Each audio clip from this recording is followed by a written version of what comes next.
Aí no capítulo 5 ele faz, agora continua, né? Porque o que que acontece? Ele faz agora, deu um argumento também espiritual, né? Então ele faz, deu um argumento seu, do seu pensamento, ele faz, deu um argumento do mundo, que ele vê acontecer no mundo, e ele faz, deu também um argumento de algo espiritual que aconteceu com ele. Então agora ele vai e fala para Jó. Ele fala: Jó, terminei. Meu julgamento foi esse. Terminei, né? Ele fala assim. Aí a petulância dele, agora no versículo 1 do capítulo 5, né? Ele fala para Jó: clama se quiser, mas quem vai te ouvir? Para qual dos seres celestiais você vai se voltar? Então ele fala assim, como se eles tivessem falado tudo e contra o que ele falou não tivesse argumento mais. Então ele fala: ó, falei tudo. Agora chama alguém, se você quiser, lá de cima para vir argumentar contra o que eu tô falando. Né? Porque como a última explicação dele foi espiritual, então ele desafia Jó. Ele fala: ah, Jó, agora que eu te dei uma explicação espiritual, agora eu quero que você clame alguém lá do céu para que venha te defender. Porque será que alguém vai te ouvir? Né? Será que alguém vai querer vir te defender? Para quem você vai se voltar para te defender, né? Então ele acha assim que tá corretíssimo, né? Ele acha que tá super certo e fala: ah, Jó, agora vai, ó, eu terminei aqui, ó, o que eu tinha que argumentar, meus argumentos estão ótimos, não há nada melhor do que os argumentos que eu dei, né?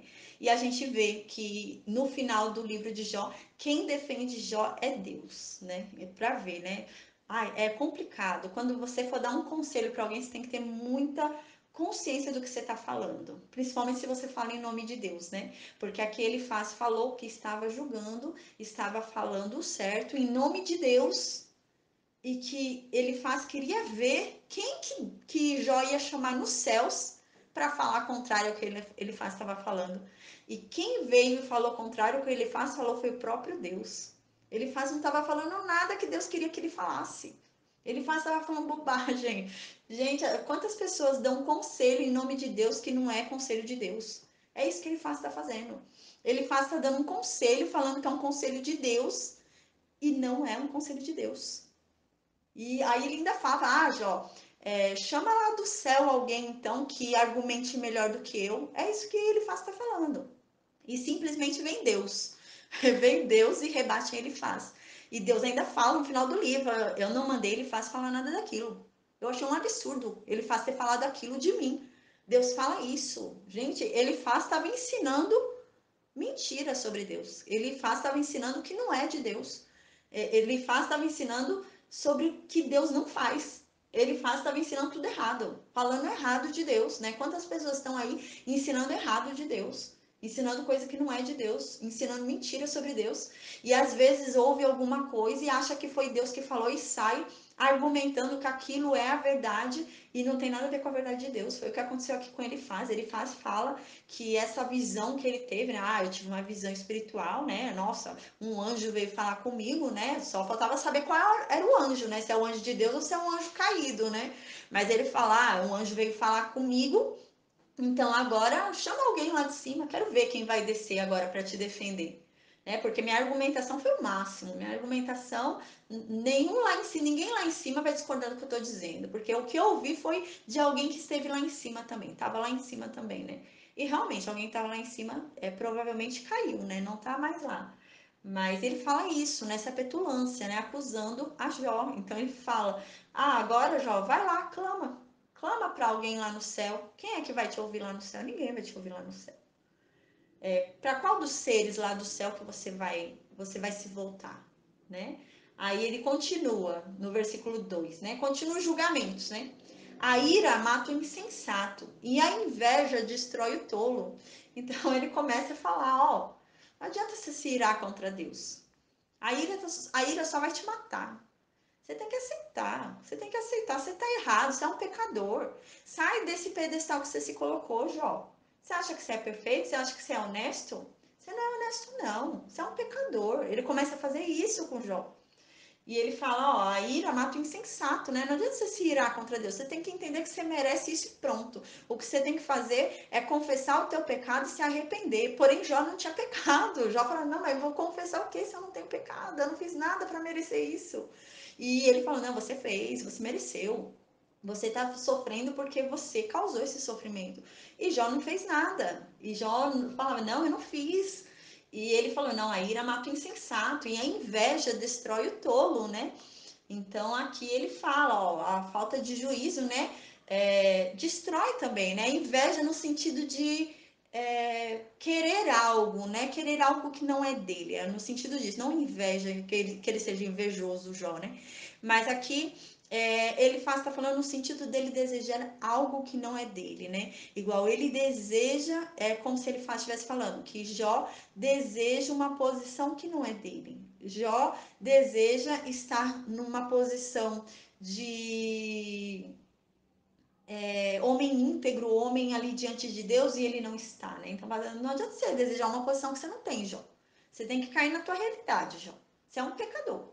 Cai na tua realidade, você tá passando por isso porque você merece, alguma coisa você fez de errado para estar passando por isso, e o que você tem que fazer agora é dobrar seu joelho, pedir perdão para Deus e se voltar para Deus, porque você não estava com Deus. Você estava fazendo alguma coisa errada para merecer isso. Se você estivesse com Deus, você não estava passando por isso. Então, se você está passando por isso, é porque você não estava com Deus. Olha que absurdo. Quantas pessoas não falam isso, né?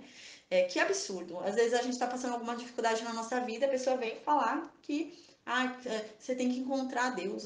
Gente, a pessoa quer saber mais do nosso coração do que o próprio Deus, né? Aqui ele queria saber mais do coração de Jó do que o próprio Deus. Jó era com Deus, né? Mas ele falava que não. Ele falava, não, não, a tua vida me mostra que você não é com Deus. Os teus problemas me mostram que você não é com Deus, né? Então o livro de Jó nos ensina isso, que andar com Deus não é andar só no mar de rosas. Andar com Deus não é andar sempre bem, né? Andar com Deus é também ter problemas, né? A gente também vai ter problemas andando com Deus, né? Andar com Deus não significa ter uma vida perfeita, mas é buscar a perfeição de Deus, né? Então, no versículo 3, ele continua falando: Eu mesmo já vi um insensato, né? Um homem sem juízo, lançar raízes, né? Então, ele viu um homem sem juízo lançar raízes e começar a progredir. Mas de repente a sua casa foi amaldiçoada. Então ele viu um homem sem juízo que começou a progredir, né? Começou de repente a lançar raízes ali, começou a progredir. Só que a casa dele foi amaldiçoada. Por quê? Porque ele começou a criar raízes em meio à insensatez, né? E não em meio à sabedoria. Ele começou a criar raízes sem sabedoria. Então ele foi amaldiçoado e perdeu tudo que ele tinha, porque as raízes dele não eram boas, então eram raízes fracas, né? Então aquilo que ele criou com aquela raiz desmoronou, porque não era uma raiz que pudesse sustentar um crescimento grande daquela árvore, né? Então era uma raiz que apodreceu. Aí aqui, e ele querendo falar aqui, né? Ele querendo falar aqui de Jó, né? Tudo isso ele tá ainda falando, argumentando sobre Jó, né? Aí aqui ele fala, versículo 4: Seus filhos longe estão de desfrutar segurança. Maltratados nos tribunais, não há quem os defenda, né? Então fala que esse homem estava progredindo, porém as raízes eram mal feitas, era um homem insensato, então ele começou a progredir, mas ele progrediu sendo insensato. Então, o que ele faz, está querendo falar, né? Porque a gente lembra que Jó era um homem rico, né? O Jó era o homem mais rico do Oriente. Então, o que ele está falando? Ele está falando, ó, Jó, teve um homem, né, que ele começou a criar raízes, ou seja, ele começou a progredir, ele começou a ter riquezas, né? Ele começou a ter muitas riquezas, esse homem, né? Porém, depois ele perdeu tudo. Por quê? Porque Deus é justo. É isso que ele faz, está querendo falar. Porque Deus é justo. Deus não vai deixar progredir um homem que é insensato. Ele não vai deixar progredir um homem que não anda perante ele, um homem louco, que age como um louco, que não segue o que Deus manda, ele não vai deixar progredir, né? Então Deus vai, ele até deixa progredir um pouco, você pode até enriquecer, você pode até ter bens, mas uma hora tudo desmorona. Então ele está querendo explicar o que aconteceu com Jó. Ele tá falando, ó, Jó, Deus até permitiu que você prosperasse. Deus até permitiu que você fosse o homem mais rico do Oriente. Mas chegou a hora, tá desmoronando, porque você criou tudo como insensato, então agora tá desmoronando. Você acha que ia continuar? Deus não deixa prosseguir, né? Deus deixa até certo ponto, mas depois Deus desmorona tudo, né? Então ele tá questionando a Jó, continua questionando a Jó, né? Aí aqui no versículo 4, agora ele vai falar sobre a morte dos filhos de Jó. O homem tá ali, gente, numa situação difícil, tentando entender os seus problemas, precisando de uma palavra de consolo, precisando de uma ajuda, precisando de um apoio. E o homem vem dizer que tudo que ele está passando é culpa dele, que os filhos morreram por culpa dele, que tudo que ele perdeu é por culpa dele. O amigo dele vem falar tudo isso para ele, né? E ele ali precisando de um apoio, precisando de um ombro amigo. E tudo que ele recebe é julgamento, condenação, culpa, começa a pôr a culpa inteira nele. Aí aqui no versículo 4 ele começa a falar, ele faz que a culpa da morte dos filhos de Jó é de Jó. Gente, culpar um pai que perdeu seus filhos, falar que a morte dos filhos foi culpa dele. Ele estava falando absurdos assim. Isso porque esse é o mais brando dos amigos, ele é o mais leve, né? Ele faz, é o mais tranquilo dos amigos. Começa leve. Aí ele fala no versículo 4: Seus filhos longe estão de desfrutar segurança, maltratados nos tribunais, não há quem os defenda.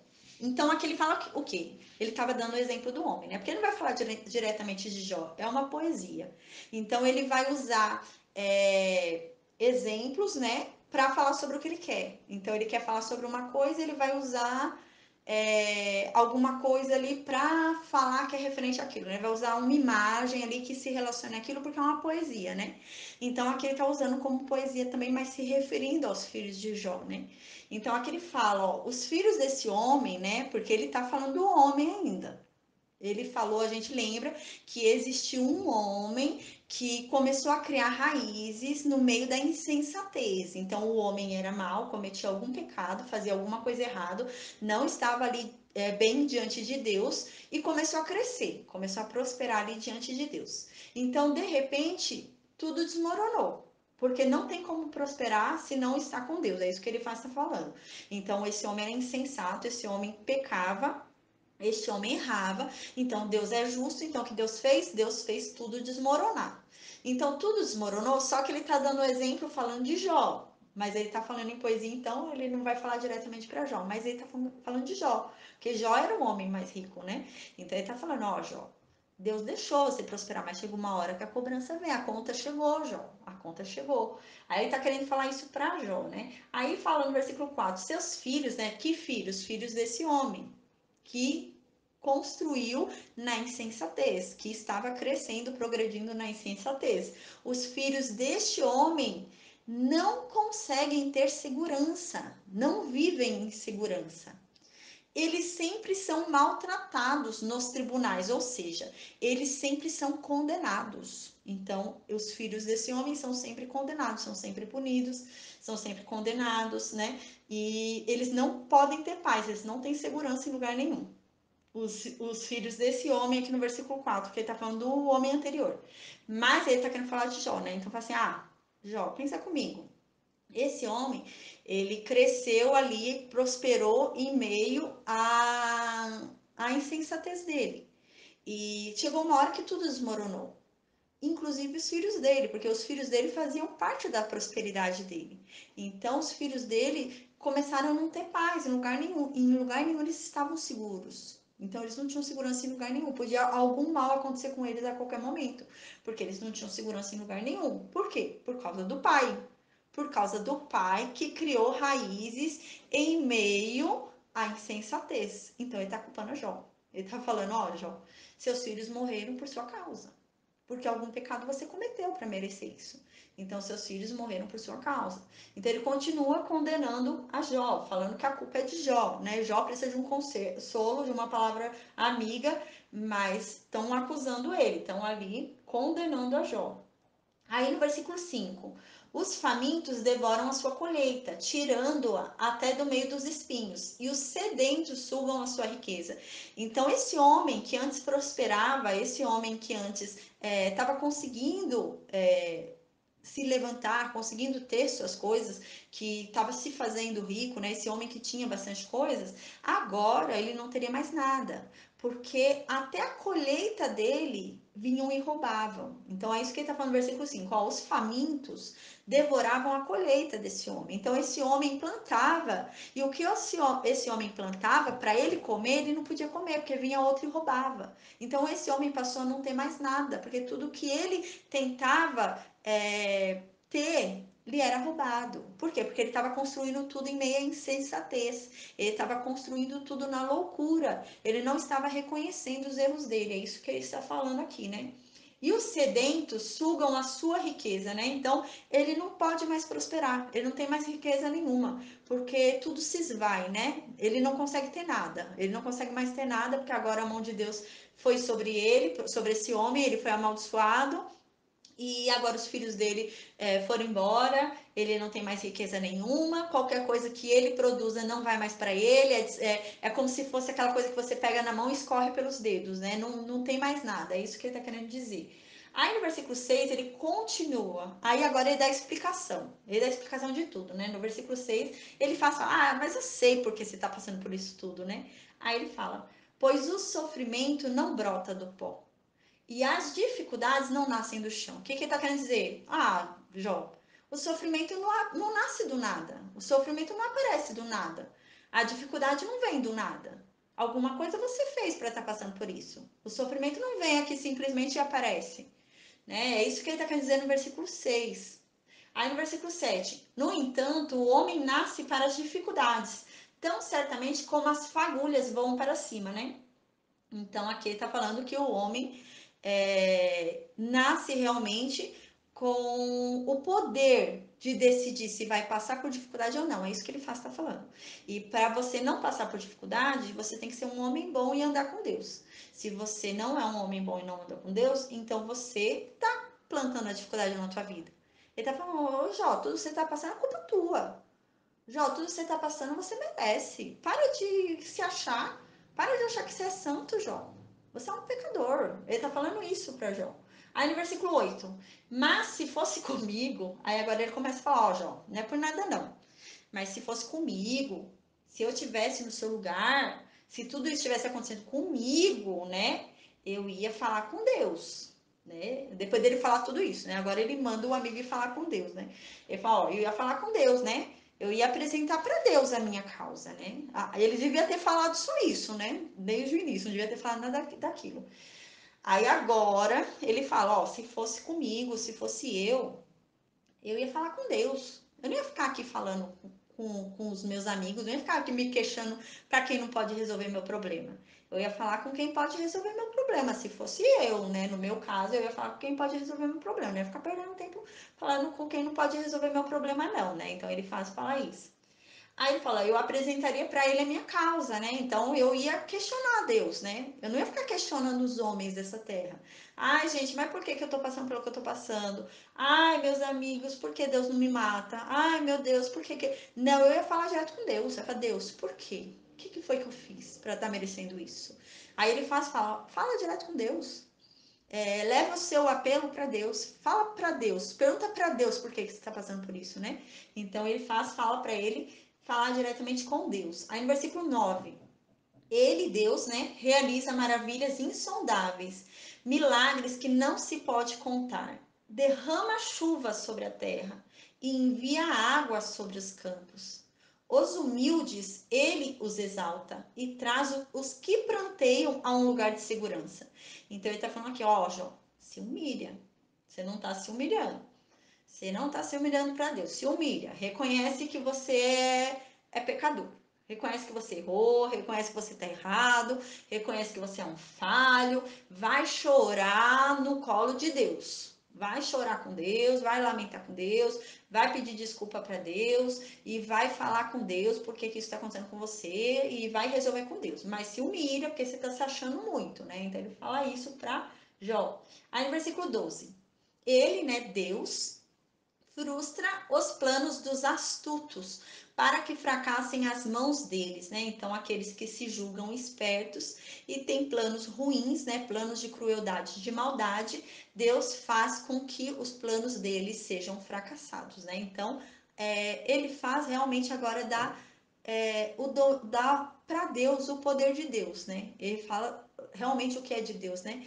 Que Deus tem o poder de fazer o plano das pessoas ruins fracassarem, né? Que Deus guarda o oprimido, que Deus protege o seu servo, que Deus impede aquele de morrer de fome. Ele vai começar a falar coisas que realmente são de Deus, né? O problema não é o que ele está falando agora, o problema foi o que ele falou antes, né? O problema foi o que ele falou antes de chegar nisso.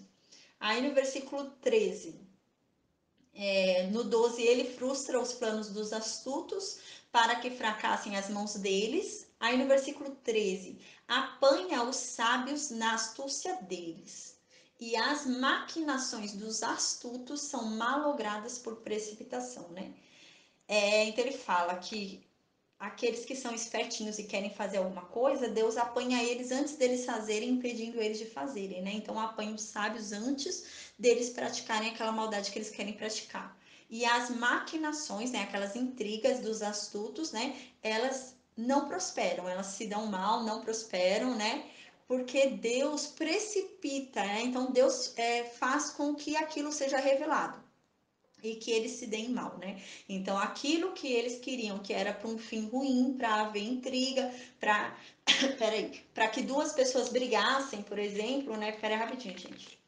Aí aqui ele tá falando que, por exemplo, a intriga das pessoas, por exemplo, uma pessoa, um fofoqueiro, que tá querendo causar uma intriga entre duas pessoas ali, né? Então, Deus faz o quê? Deus faz com que a intenção daquele fofoqueiro, né, seja precipitado, ou seja, chegue ao ouvido daqueles, né? E ele seja envergonhado. É isso que está falando. Que aquele que fica maquinando o mal, né? Ele não consegue o que ele quer, porque ele é descoberto, né? Deus antecipa aquilo que ele ia fazer, ele é descoberto. Aí no versículo 14.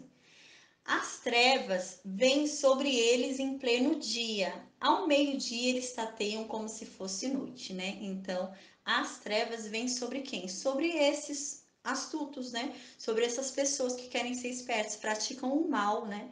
E querem se beneficiar praticando o mal de alguma forma. Então, as trevas andam com eles, porque eles não são da luz, eles são das trevas. Eles querem causar intriga, eles querem causar mal ao outro, então eles são das trevas. Porém, eles não ficam nas trevas só quando eles estão maquinando, né? Eles não ficam nas trevas só quando eles estão tentando pensar o que vão fazer de mal. Eles estão nas trevas o tempo todo, é isso que está falando aqui. Eles estão nas trevas em pleno dia. Pode estar o maior raiar de sol que eles estão nas trevas, porque a treva não está ao redor deles, a treva está dentro deles. Então eles vivem em trevas, né? E eles andam tateando, porque eles não conseguem enxergar nada de verdade. Então eles andam tateando como se sempre fosse noite, porque aquela treva está dentro dele e ele não consegue enxergar a verdade, né? Então eles tateiam, né, de forma a bater e se machucar, né? Sabe aquela pessoa que está no escuro, começa a tatear, bate a perna num móvel e se machuca? Eles são assim, então eles são totalmente cegos, as trevas estão dentro deles, eles vivem com aquelas trevas dentro dele, então tá a todo instante aquelas trevas dentro deles, e eles andam tateando, porque eles não conseguem enxergar a verdade. Por não enxergar a verdade, eles não conseguem enxergar o caminho. Então eles andam se machucando, né? Eles andam e se machucam. Eles machucam os outros, mas se machucam também, né? Então é isso que está falando aqui no versículo 14.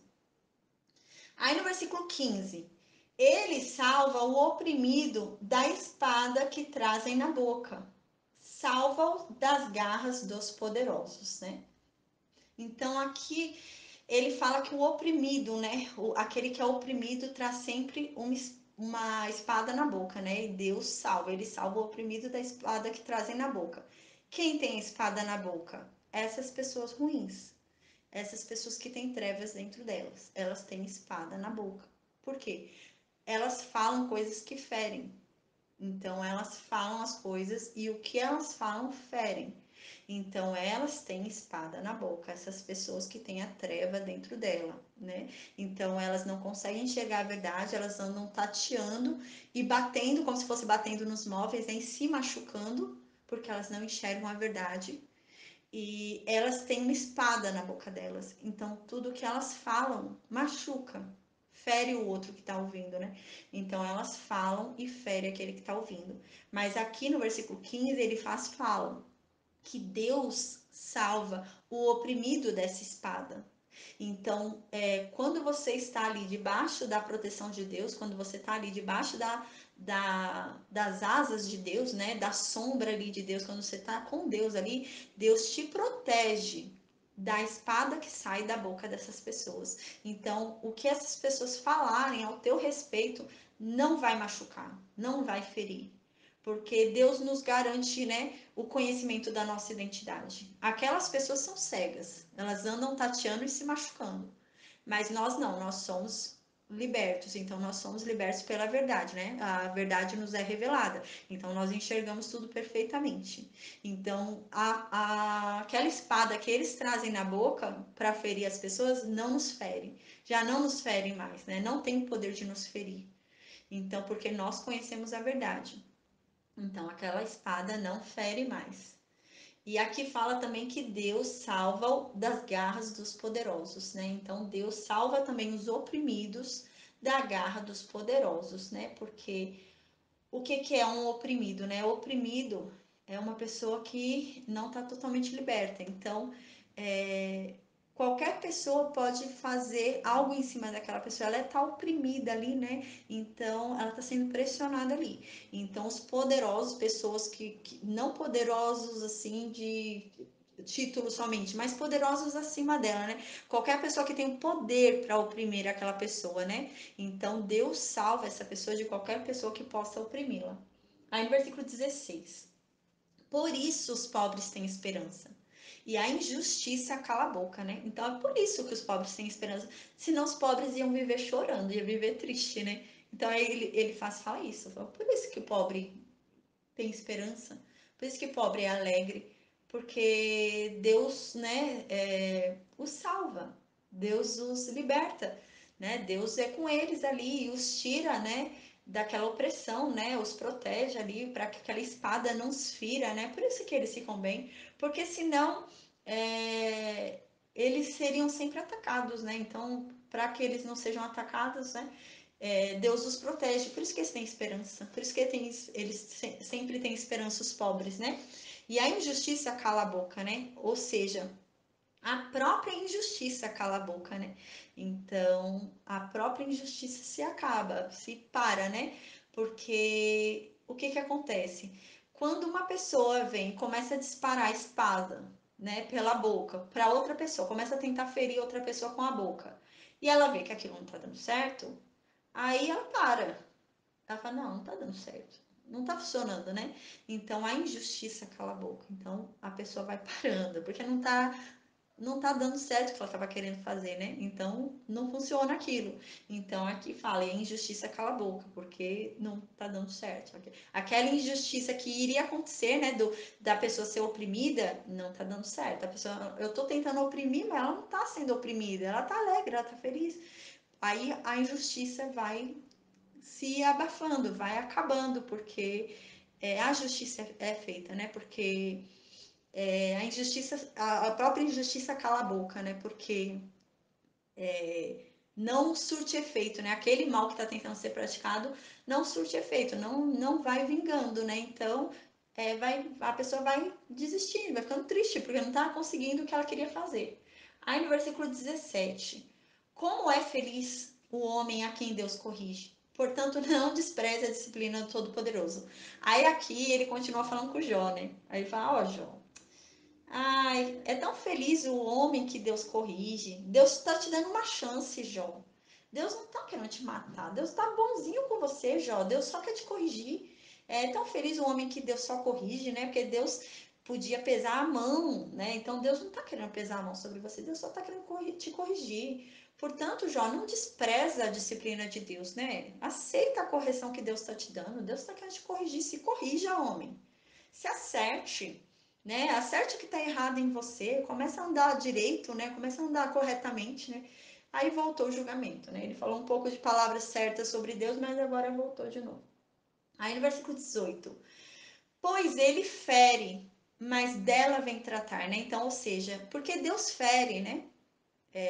Feliz é o homem que Deus corrige, né? Então, feliz é aquele que está andando errado, mas ao invés de Deus punir e não dar retorno para a pessoa, Deus corrige. Então Deus manda a lição para que a pessoa se corrija e volte ao caminho correto. Aí é que ele fala, continua falando no versículo 18, seguindo o versículo anterior. Pois ele fere, né? Pois Deus fere. Mas Deus também cura, né? Deus também traz o curativo. Deus fere, mas Deus também dá o curativo, né? Deus dá uma correção ali, né? Deus dá uma liçãozinha ali, né? Ele fere, machuca, né? É que nem um pai, né? Ouvir um não de um pai não é legal, né? Dói, né? Dependendo do que você vai pedir, dói ouvir um não de um pai. Quando um pai chama a atenção de um filho, né? Às vezes o filho fica sem graça, dói. Não é legal, ninguém gosta de ser corrigido, né? Mas é a mesma coisa. Mas ele corrige, né? E com a correção lhe causa feridas. Mas ele mesmo trata as feridas que foram causadas pela correção. Aí aqui continua no versículo 18. Ele machuca, mas suas mãos também curam, né? Então a mão dele machuca com a lição. É como um pai, né? É que agora não faz mais isso, mas como um pai que bate no filho, né? Dá palmada no filho, mas aquela mesma mão cura depois, né? Então ele dava umas palmadinhas ali no filho, corrigindo o filho, mas depois ele vinha e aquela mesma mão curava daquela dor que ele havia tido pelas palmadas, né? E ele era corrigido e a mesma mão que corrigia era a mão que curava com carinho aquela criança, né? É a mesma coisa que ele faz, tá querendo dizer. Tem coisas bonitas que ele fala, né? Na verdade, ele fala sobre coisas que ele não tinha entendimento, né? Porque na verdade eles não tinham o entendimento que a gente tem hoje, né? Eles não tinham assim a descoberta, eles não tinham Jesus Cristo, né? Eles não tinham a descoberta de tanta coisa, né? Tanta história ainda não havia passado nessa época, né? A gente vê que Êxodo a gente vai estudar só depois de Jó, então eles não tinham o conhecimento que a gente tem, né? Sobre Deus, quem é Deus. Então, para eles, no início ali, né, naquela época em que eles viviam, para eles Deus era um Deus de castigo, né? Era um Deus que castigava. Ainda hoje tem pessoas que pensam assim, né? Às vezes tem pessoas que pensam que Deus é um Deus que castiga, né? Um Deus castigador, né? Mas não, Deus não é assim. Deus não é castigador, né? Deus é um Deus bom, Deus é um Deus amável, né? Que amou, nos amou primeiro, né? Então Deus não é assim, mas eles não tinham esse entendimento, né? Então eles achavam que Deus era um Deus de castigo, né? Então aqui ele fala palavras muito bonitas também, né? Mas o problema de ele foi o que ele falou em nome de Deus, né? Não foram os conselhos que ele deu para ele buscar a Deus ou sobre o que Deus podia fazer por Jó. O problema foi o que ele falou sobre Jó, né? Quando ele falou que Jó era um pecador, o problema foi esse. E o problema também foi quando ele falou sobre Deus, né? Então ele falou sobre Deus, ele falou, não, eu nunca vi Deus castigar um inocente. Ele começou a falar sobre Deus, então ele começou realmente a apontar ali para Jó uns ensinamentos de Deus, né? Então ele só falar de Deus, mas sem ensinar sobre Deus, mas só falar o que Deus podia ajudar Jó era uma coisa. Mas ele começou a falar para Jó quem era Deus e ele estava falando quem era Deus errado. Então ele estava ensinando a Jó errado quem era Deus. E o problema de Elifaz foi esse: questionar a integridade de Jó, questionar quem era Jó e ensinar quem era Deus da forma errada. Ele ensinou quem era Deus errado. Então era melhor ele só ter aconselhado o amigo a ter buscado a Deus, porque Deus podia fazer tudo por Jó e pronto. Mas não julgar a Jó e nem falar sobre Deus, né? Ele começou a falar para ele quis defender a Deus, né? Mas ele quis defender a Deus, acusando a Jó. E depois ainda falou: ah, chama quem você quiser, Jó, para vir te defender. Então, a gente vê depois que quem vem defender Jó foi Deus, né? Então, achava que tinha que defender a Deus. E ele ia defender a Deus acusando a Jó, né? Então, você não precisa acusar o seu irmão para defender a Deus, né? Não precisa acusar o outro. Ele podia defender a Deus sem acusar Jó, né? E ele foi acusar Jó. Aí no versículo 19: de 6 desgraças ele o livrará.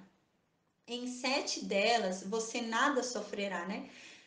Aqui ele tá falando, a gente lembra uma poesia, né? Um poema, então ele tá querendo falar em forma de poema. Ele tá querendo falar, ó, Deus sempre vai estar com você, né? Se você se voltar a Deus, se você falar com Deus, se você for levar sua questão para Deus, Deus sempre vai estar com você. Ele não vai deixar que mal nenhum te aconteça, né? Então é uma poesia, então ele fala assim dessa forma, mas é isso que ele tá querendo dizer, porque é uma poesia, né? Então, de 6 desgraças ele o livrará, e em 7 você não sofrerá. Ou seja, Deus sempre vai estar com você. Se você se voltar a Deus, se você andar com Deus, Deus sempre vai estar com você. Ele nunca vai deixar que nenhum mal aconteça, né? Então, aqui ele tá falando, ó, se o mal aconteceu, é porque você tem que se voltar a Deus. Você não tá com Deus, Jó. Deus tá com raiva de você, Jó. Você tem que se voltar a Deus.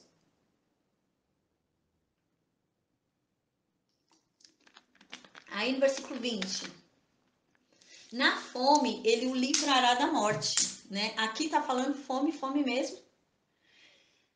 Fome de comida, né? Então ele vai te livrar de morrer de fome, né? Então quando houver fome, Deus vai te livrar de morrer de fome. E na guerra, ele o livrará do golpe da espada, de morrer de espada, né? Ele o livrará na guerra. Aí no versículo 21: você será protegido do açoite da língua, né? São aquelas más línguas, né? Porque tem línguas que açoitam, né? Tem línguas que ferem tanto que parece chicote nas nossas costas, né? Porque vem e machuca, né? A gente vai dormir pensando no que ouviu, né? Então, você é protegido dessas línguas, né? Então, essas línguas não te açoitam mais, porque Deus te protege dessas línguas.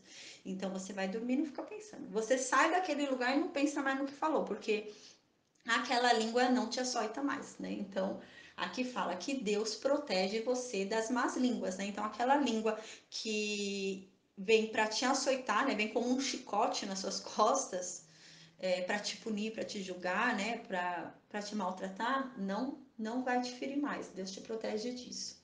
E continua, e não precisará ter medo quando houver destruição. Ou seja, quando você vê destruição, você não vai precisar ter medo, porque Deus vai te proteger da destruição. Você pode olhar ao redor e ver tudo destruindo ao seu redor. Você pode ver o mundo inteiro desabando ao seu redor, tudo destruindo ao teu redor. Mas você não vai ter medo, porque Deus vai te proteger daquela destruição. Então você vai estar tranquilo, né? Então Deus não vai deixar que aquela destruição chegue até você. Então Deus vai te livrar do mal. Aí no versículo 22, você rirá da destruição e da fome, né?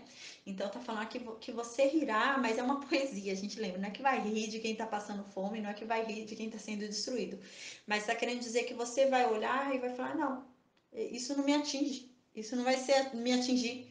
Então assim, o mundo tá em crise? Tá bom, não tem medo, não tem problema, isso não me atinge, né? Deus me protege, isso não me atinge. A crise não vai chegar aqui, né? Então é isso, né?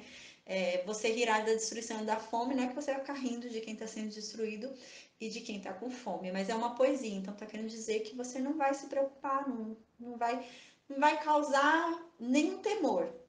Você vai ficar tranquilo. Quando fala de rir, é que você vai estar tão sossegado que você vai poder rir, né? Então, você não vai estar com o coração batendo a mil, preocupado, com dor de cabeça. Não, você vai estar tranquilo. Você não vai temer, né?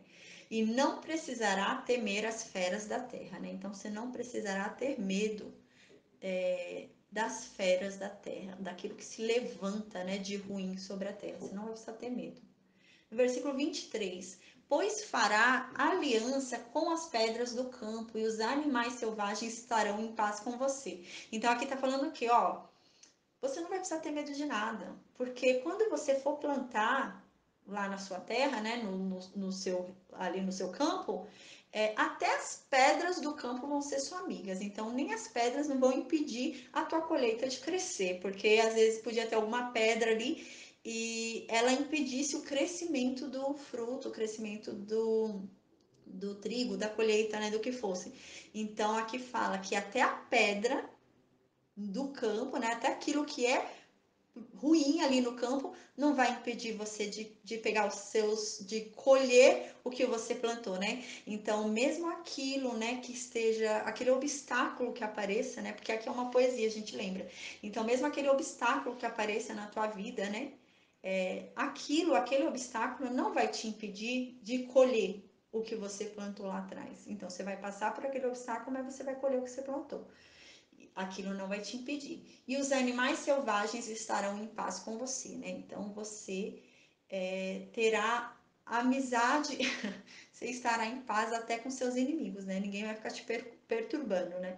Então os animais selvagens estarão em paz com você, né? Como é uma poesia, né? Os animais selvagens não tentarão te comer, não te perturbarão, então trazendo para fora da poesia seria, né? Os seus inimigos, né? Não vão tirar a tua paz. Eles vão estar em paz em você. Nem seus inimigos vão te tirar a tua paz. Eles vão ficar tranquilos, não vão ficar te perturbando, né? Aí no versículo 24: você saberá que a sua tenda é segura, contará os seus bens da tua morada e de nada achará falta, né? Então, você nunca vai ser roubado, você nunca vai ser furtado, né? Você nunca vai perder os seus bens sempre vão estar ali, nunca vai ser colhido nada menor, você nunca vai olhar e vai ter nada menos, né? Vai ser sempre ali o que lhe foi dado. Aí no versículo 25: você saberá que os seus filhos serão muitos e que os seus descendentes serão como a relva da terra, né? Então, seus descendentes serão como capim no pasto. Então, você vai ter uma descendência numerosa, né? Lembrando que ele está falando, se você andar com Deus, né? Então, se você andar com Deus, Deus vai te dar tudo isso, né? Deus vai te dar muitos filhos. Ele está falando isso para um homem que perdeu todos os filhos, né? Então, ele está falando, ó, se você andar com Deus, Deus vai te dar muitos filhos, ó. Ele vai te dar uma descendência tão grande que vai ser como capim no pasto, né? Ele está falando isso para um homem velho que perdeu todos os filhos adultos, né? Então, Jó olhava assim, né? Provavelmente Jó pensava, nossa, na minha idade, como que eu vou ter uma descendência numerosa assim, do jeito que eu tô, né? Com as feridas no meu corpo, do jeito que eu tô, do estado que eu tô. E ele estava falando isso, ele falou, não, se você confiar em Deus, se você se voltar a Deus, Deus vai te dar. Aí no versículo 26, você irá para a sepultura em pleno vigor, né? Ou seja, se você se voltar para Deus, se você se humilhar diante de Deus, se você falar com Deus, e se você falar a verdade, o seu erro com Deus, pedir desculpa, pedir perdão pelo seu pecado com Deus, você não vai morrer agora. Essa doença não vai te matar. Esse mal não vai te matar. Pelo contrário, você vai morrer velho e forte, né? Como um feixe recolhido no devido tempo. Então, isso não vai te matar se você se voltar para Deus, se você confessar o seu pecado. Se você andar com Deus, você vai morrer velho e forte. Esse mal não vai te matar. Esse mal não é para morte, essa doença não é para morte, mas desde que você se volte para Deus, desde que você ande com Deus, desde que você confesse seu pecado e se volte a Deus, né? Ele faz falando para Jó. Aí no versículo 27, foi isso que verificamos ser verdade.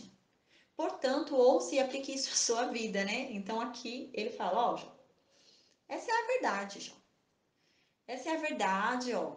Pensa nisso que eu te falei, pensa no que eu acabei de falar, que é pro seu próprio bem, ó. Pro seu próprio bem, eu tô te falando isso, então segue o que eu tô te falando que vai dar tudo certo. Aí ele termina aqui. Então, o diálogo, a acusação dele, né? O diálogo de acusação dele.